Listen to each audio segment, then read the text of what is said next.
Some good news. Good news for you. Are you ready, Rico?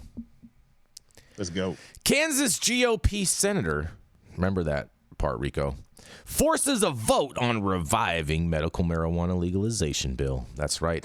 After a Kansas legislative committee effectively killed the medical marijuana pilot program proposal last month, lawmakers are slated to take up the issue once again when they return back later this month under a GOP senator's new motion to force a vote on a different legalization bill. Last week on the Senate floor, Senator Robert Olson, Republican, made a motion that would receive a broader medical marijuana measure and have senators debate and vote on it. That bill, SB 135, was shelved by a legislative panel a year ago after pushback from law enforcement. In quotes, "We've debated this issue in committee," Olson told Senate colleagues. "It's time that we have an opportunity to vote on the floor to try to bring this bill out," he says. In another quote, there's a lot of money that states around us are making from this," he added. "Someday this is going to be the law in the state. I would like to put it into law with good boundaries. And this bill does that," he says. The Senate will vote on Olson's motion to hear SB 135 once the body convenes on April 26th. And Olson previously backed medical marijuana legalization and said last October that Senate President T.Y. Masterson, Republican, removed him as a chair of the Senate committee after he had the hearings on the issue.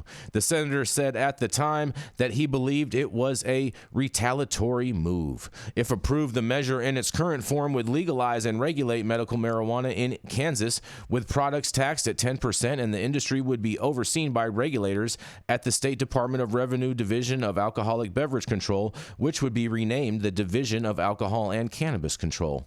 Patients and caregivers would need to register through the state's Department of Health and Environment, with patients paying a $50 registration fee and caregivers charged $25. I think that should be reversed, but nonetheless.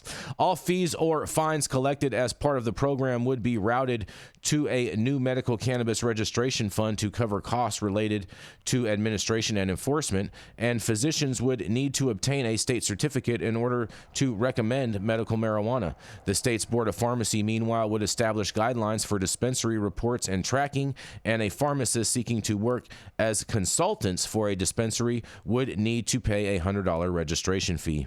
Financial institutions working with estate legal businesses would be shielded from criminal liability under Kansas law, and the bill would allow state-licensed marijuana companies to do business with Native American tribal marijuana entities as well.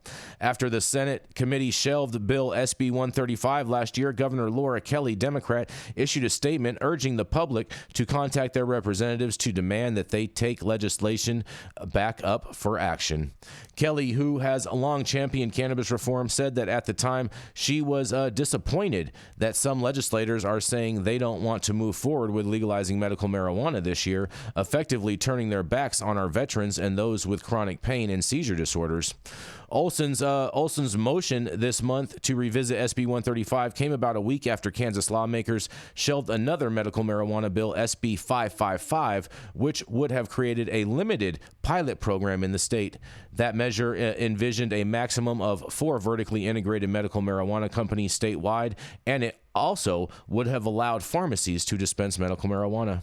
There would be a requirement that a director, manager, or an officer of a medical cannabis company have held a hemp producer license for at least 2 years prior to entering the marijuana industry, and to participate in the program, patients with one of 16 qualifying conditions, including cancer, PTSD, and chronic pain, would need to obtain a certification from physicians. Smoking cannabis would be banned, nor would patients or caregivers be allowed to grow marijuana at home. And at the time, Kansas Bureau of Investigation, KBI, Director Tony Malvitti said his agency is strongly opposed to the proposal. He says, "I'm very concerned by some of the trends and the data that we've seen as we look around the country at other states that have legalized," he said, arguing counter to most evidence that the state-level reform is associated with increased rates of opioid overdoses, he says. And this article keeps on going on and on and on, but we are not going to keep on going on and on. We are going to discuss this, and I want to hear what you guys have to say about this. I think this is a good thing for Kansas. I agree. Yeah. What else is going on in Kansas? Oh, man. I try to keep it balanced as possible. I'm just waiting for, Republicans that are in power to come up with some original ideas rather than just piggybacking on others after you see somebody else making money off of it. Have some courage. Well, they're bringing up an old bill that they had already introduced that got side And what was his argument? There's states around us that are making money on it. It's time that we evolve on this issue. Well, it's true. Why don't they as true, a though. leader and an elected leader, you take calculated risks. So you're saying people and can't state the you have obvious? ideas.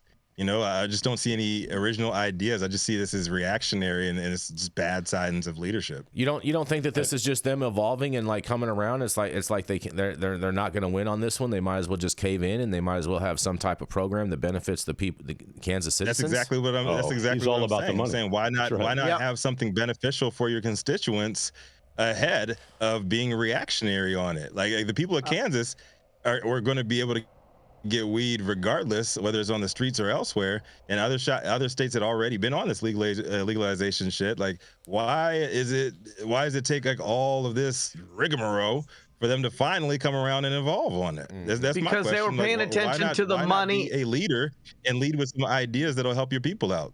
Yeah, I mean, that's great. That's Ivory Tower, but they're paying attention to the money, not the morals, but at least they're paying attention to the money and realizing. That's what I'm saying. Yeah, and the other thing that I thought was very telling about the quote in the article was that one of the policymakers recognized that it's a foregone conclusion that eventually they're going to get there. So they might as well get there. And I just wish that other places could also see it like that, like Wisconsin and some of these other places. Eventually you're going to get there, so get there now. Yeah. Yeah, I think it's great that they're finally coming around and everything. Economically and medically, they're going to suffer in the meantime, all because you couldn't get off your high horse. Oh, cute. Not so high horse. I see or D9 horse. I see what you did get off there. your low pony. Oh boy. Oh, that white horse, that white pony. Do you want to ride? Well, congratulations, Kansasans. Oh. Yeah. Even if Not it's yet. for the wrong reason, it's a good move. Yeah, like hey, it's is. a movement. You know what I mean? It's a movement in the right direction. So hopefully this vote is successful. We'll stay tuned and we'll keep you posted. There's I some just people in wonder- office that are willing to go with the people's will and not just when it benefits them in the pockbooks. How about Like that? Glenn Youngkin did in Virginia. Well, right? then you have to vote for a right to different people's party, will. Rico. Or I burn mean, it all down. I wouldn't say a different party. I would say you need different politicians that are going Well, yeah, definitely not DeSantis. The thing that definitely came Youngkin. up, we could go through the entire list, but let's not because Jason doesn't have that kind of time today. But the thing that I thought was a challenge was some of the requirements that they're talking about for physicians registering with the Board of Pharmacy. My hope would be that process is not too time consuming or expensive for doctors so that they can be a part of the solution. Mm-hmm.